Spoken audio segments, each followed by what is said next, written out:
single video to understand the AI economic bubble. Throughout history, some of the biggest technological revolutions have also produced some of the biggest financial bubbles.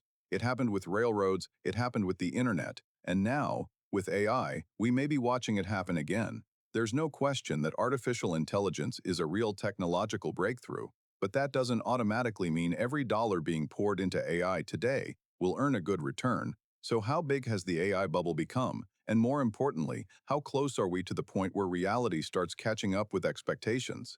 That's what we're going to break down in this video. First, we need to understand what an economic bubble actually is, and the basic idea is pretty simple. A bubble forms when the price of something rises far beyond the value it can currently produce, because people believe it will become much more valuable in the future. Imagine a small milk tea shop that makes $100,000 a year. Under normal conditions, maybe someone would pay a few $100,000 to buy the business, but then suddenly, everyone becomes convinced that milk tea is the future. Investors start bidding against each other. The price goes up, then it goes up again.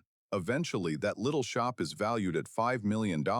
At that point, people aren't really buying the shop anymore.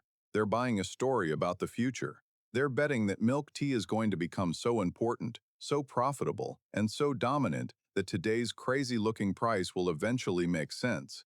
And as long as enough people believe that story, the price can keep rising. Higher prices attract more investors. More investors bring in more money. More money pushes prices even higher. That's how a bubble grows. But eventually, something happens. Reality fails to grow as fast as the expectations, and that's when the bubble starts to break. That doesn't necessarily mean the underlying business has no value. It means investors priced in too much of the future, too early. And that brings us to AI. AI itself is not the bubble. The technology clearly has real value. The potential bubble is forming around the amount of money being invested, the prices investors are willing to pay for AI assets, and the extremely optimistic assumptions being made about future revenue. There are three areas we need to look at: capital spending, valuations, and expectations about how much money AI will actually generate. Let's start with the spending. AI is fundamentally different from the previous generation of internet businesses. With traditional software, once the product is built, adding another user often costs relatively little. Generative AI doesn't work like that. Training models costs money, running models costs money. Every query uses computing power. And behind all of that computing power are GPUs, servers, data centers, land, electrical substations, power generation, cooling systems, and massive amounts of infrastructure. So the AI race isn't just a software race, it's an infrastructure race. In 2026, the combined planned capital spending of Microsoft, Amazon, Alphabet, and Meta has already moved above $700 billion, with data centers, chips, and AI infrastructure driving a major part of that increase. At this point, the biggest technology companies are locked in something that looks a lot like an arms race, and here's what makes this interesting. From the perspective of each individual company, continuing to spend can make perfect sense. If Microsoft slows down while Google keeps building, Microsoft risks falling behind. If Google slows down while Amazon keeps expanding, Google risks giving up capacity. If Meta decides the spending is too aggressive but everyone else keeps going, Meta could lose its position in the AI race. So every company has a reason to keep investing, but what makes sense for one company can still create a problem for the industry as a whole. Because if every major company builds infrastructure based on the most optimistic version of the future, eventually you can end up with too much capacity. That is the first major bubble risk.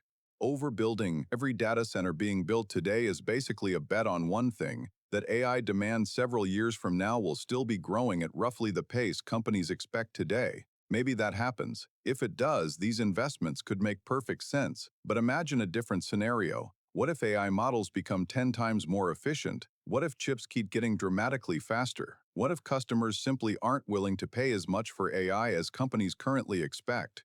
Then the industry might discover that instead of needing 100 new data centers, it only needs 70. Now supply is greater than demand. Data center utilization starts falling. Cloud providers begin cutting computing prices to compete for customers. Revenue comes in below expectations, but many of the costs have already been locked in, and suddenly profits fall much faster than investors expected. That's the key point. The bubble doesn't require people to stop using AI. It doesn't require AI to fail. The bubble can happen simply because the industry built far more AI infrastructure than the real economy was ready to pay for.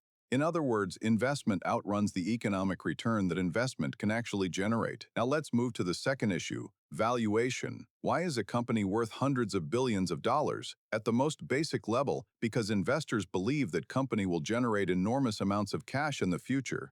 The problem is that many AI companies are already priced as if an extremely optimistic future is almost guaranteed. Large AI model companies are probably the clearest example. In 2026, Anthropic's valuation after its latest funding round reached roughly $965 billion. OpenAI, meanwhile, has also been valued in the hundreds of billions of dollars. At the same time, these companies are still expanding extremely quickly. They need massive amounts of capital to buy computing power, build infrastructure, train new models, and keep pushing the technology forward. And the higher the valuation gets, the more extraordinary the future performance has to be. A company worth hundreds of billions of dollars eventually needs a huge customer base. It needs massive revenue. It needs serious profits. And ideally, it needs a competitive advantage strong enough to survive for years. The higher the price investors pay today, the less room the company has to disappoint them tomorrow. Imagine investors believe an AI company will eventually earn $100 billion a year. Based on that expectation, they give it a valuation of $500 billion today. 5 years later, the company is still growing, its technology is still impressive, its customers are still using the product. But instead of earning $100 billion, it earns $30 billion. That is still an enormous business. The company didn't fail, AI didn't fail, but the future investors paid for never arrived, and the valuation could still collapse. That's why an AI bubble probably wouldn't look like AI suddenly disappearing. It could look like AI continuing to grow while the growth simply isn't fast enough to justify the prices investors already paid. That's the second type of bubble, asset prices getting far ahead of real earning power. And now we get to the third issue. This may be the most important one of all. Almost every major investment being made in AI depends on the same assumption. Eventually, someone will keep paying enough money for all of this AI. So where does that money actually come from? This leads us to a very unusual feature of the current AI economy, circular financing. Here's a simplified example. Imagine you own a cloud computing company. You invest $10 billion into an AI company. That AI company receives the money, then spends a large portion of it buying cloud computing services from companies like yours to train and run its models. Now look at what happens. The AI company raises more money and gets a higher valuation. The cloud company reports more revenue. That higher revenue makes the AI boom look even stronger. More investors come in, more capital gets raised, more money gets spent on computing, and the cycle continues. Now, this is not automatically a problem. If millions of businesses eventually start paying real money for AI products because those products help them make more money,